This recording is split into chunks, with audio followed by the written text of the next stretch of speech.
Welcome back to Skippers, presented by Owners Box Fantasy Sports. Once again, Jeremy and I are going to help you build and manage the best possible fantasy baseball team for 2021. Today's segment is Sleepers. We're going to give you two mid-round players and two late-round players that we think are being overlooked. But before we get into Sleepers, we have a new segment, Profile of the Day.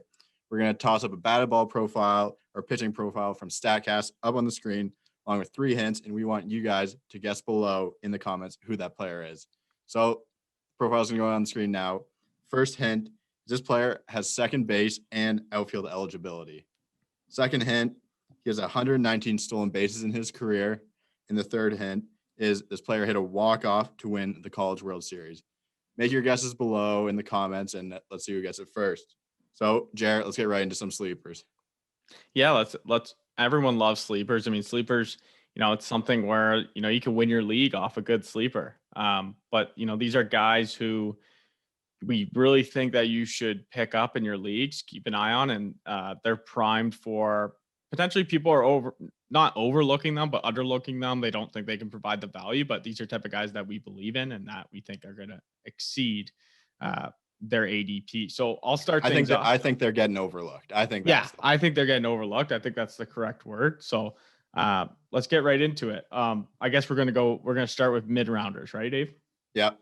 So I have ex-Blue Jay pitcher Marcus Stroman. This is a guy who obviously likes to talk the talk, but can he walk the walk, right? A little bit of play on words there. But Stroman didn't play in 2020. He had the issues going on. He didn't pitch an inning. So this is a situation where you're like, you can't be even looking at stats here. It's almost like, do you trust in this guy that he's going to perform in 2021? And I do think I love that he's on a contract year. He accepted his qualifying offer. He knows everyone thinks he's getting overpaid right now. I think he's getting 18 mil a year. He's going to have to, he's determined. I mean, I follow him on Instagram and the guy works out nonstop, or he just likes to show it on Insta. But I really do think that this guy's primed for a big year. He's looked great in spring training so far. He's got that really nice slider going. But no, I really do think has a 159 ADP. You could pick this guy up really late. I'd be ecstatic to have this guy as my SP4, or he's even if you can wait and get him as an SP3, like really late, I mean, he has the talent to be a good SP3 in your lineup. So I like Marcus Stroman a lot. Yeah, I think we're taking him as your fourth starting pitcher probably. Mm-hmm. If you're waiting till that late in the draft, like 15th round in a 10-teamer league, I think you're going to struggle with some pitching. But other than that, how do you feel about his the whole timing thing that he does? I feel like that would piss you off. I mean, it would piss me off if I was hitting against him, but I'm not hitting against him. But I don't know. He likes to do that shit. He reminds me so much of Trevor Bauer. Like, obviously completely different pitchers, but just attitude wise on Twitter and stuff. That's why they hate each other. And you see them going at it now. But these two remind me of each other. And Bauer said, he loves these short contracts because it makes him play harder. Yeah, so it's the same. Stroman's the exact same way. He wants people to believe in him.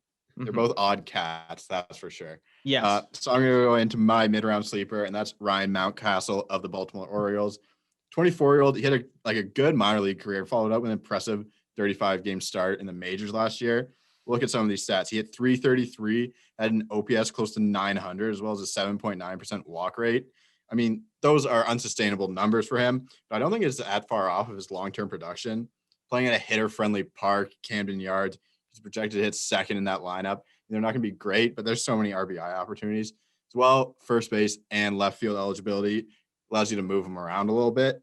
I mean, I don't think enough people are talking about how impressive his season was last year. He's also a rookie again this year. A guy I can see sneaking in those Rookie of the Year award, couple of votes at the end of the year. So Ryan Mountcastle is my mid-round sleeper. Yeah, to be honest, I didn't really notice him a lot last year, and then you decided you wanted to pick him, so I looked a little into him, and yeah, you're right. I mean, he had a great 2020 campaign. I know it was a shortened season. I've heard the name from just he's pretty highly touted prospect coming up, but someone's got to be the next guy in the Orioles, and that team's been now rebuilding for the last couple of years, and they got a couple strong studs coming up, so this guy's going to have to play a big part, and he can shove the bat around. He's got good power. Yeah, Adley Rutschman's probably the guy they're most looking forward to having up in the big leagues, but that's another catcher bat switch hitting catcher. I mean, That's wild. that production is gonna like go down, so you're gonna love him early. So let's get into your late round sleeper, Jer. Yeah, so my late round sleeper is actually someone who we picked up in the FSGA before the news broke out that Aaron Boone said that he will be batting third for the Yankees. It's Aaron Hicks. He's got an ADP of 259. This guy is not going in most leagues. Ours was obviously a deeper league, a 14-man and a massive roster. But I mean, I think Hicks is valuable now in any sort of format and any sort of max like number of teams. This guy's batting third on the Yankees between Judge and Stanton and DJ at 1. Like this guy instantly becomes 100% more valuable. We didn't even know he was batting third, and we still drafted him because he still does have some value to bring to your team. But I mean, the good thing about what I looked at his stats is he's a very average hitter. Nothing surprises you except he walks a lot, and him walking a lot is really good. I think that's why they want him third, is because they want him on base when Stanton's coming up and Luke Voigt is coming up at 5. So I could see a lot of runs coming from Aaron Hicks this year. What a crazy lineup that is. Just big boppers all over the place. Aaron Hicks, I could see him hitting 30 home runs this year, man. Like just in that ballpark, switch hitting outfielder too. I mean, would not surprise me 30 home runs at all. Sneaky stolen base type of guy too. He can get him when he wants him. He had 4 in 2020, but like still, like even if it's a few, it's a couple. But yeah, he's not going to win you categories, but he'll help bump you up a little bit if you're looking for some bags, I guess. Okay, my late round sleeper is a guy with an ADP of 376, Brad Keller of the Kansas City Royals. I mean, Keller's season didn't start till August 6th last year. He still managed 54 and 2/3 innings to a 2.47 ERA and a 1.02 WHIP. He allowed more than 1 earned run in just 3 of his 9 starts. I mean, what drives his success is a really good ground ball pitcher, 53% ground ball rate, which led to a 233 batting average on balls in play, as well as ranking in the 89th percentile in barrel percentage. I mean, Keller struggles with strikeouts. He's not a big strikeout guy, but his ability to eat innings in a good whip makes him a valuable asset at pretty much any format to me, especially at that. Like some people just aren't even taking Brad Keller. A lot of people aren't taking him. So I think even a waiver wire pickup early out of spring, I mean, I think he's going to do great this year. Yeah, I think you're right there. I actually I started him a couple games this year, just a spot starter, picking him off waiver wires.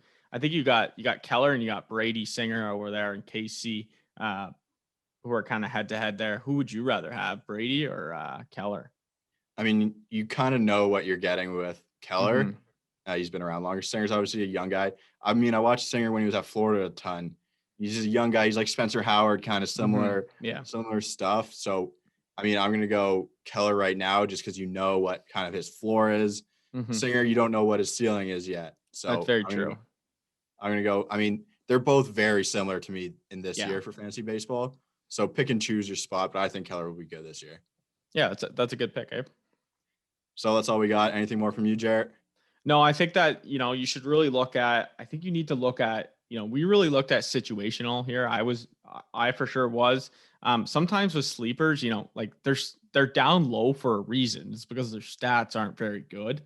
You need to think more situational, like what team they play for, where they're going to be hitting in the lineup. That's where you're going to beat your opponent and kind of outthink them. Love that. Great insight, Jarrett. Put your comments below who the player of the day is, profile of the day. Let us know. Let us know what you want to see. Thanks for tuning in. See you guys next time.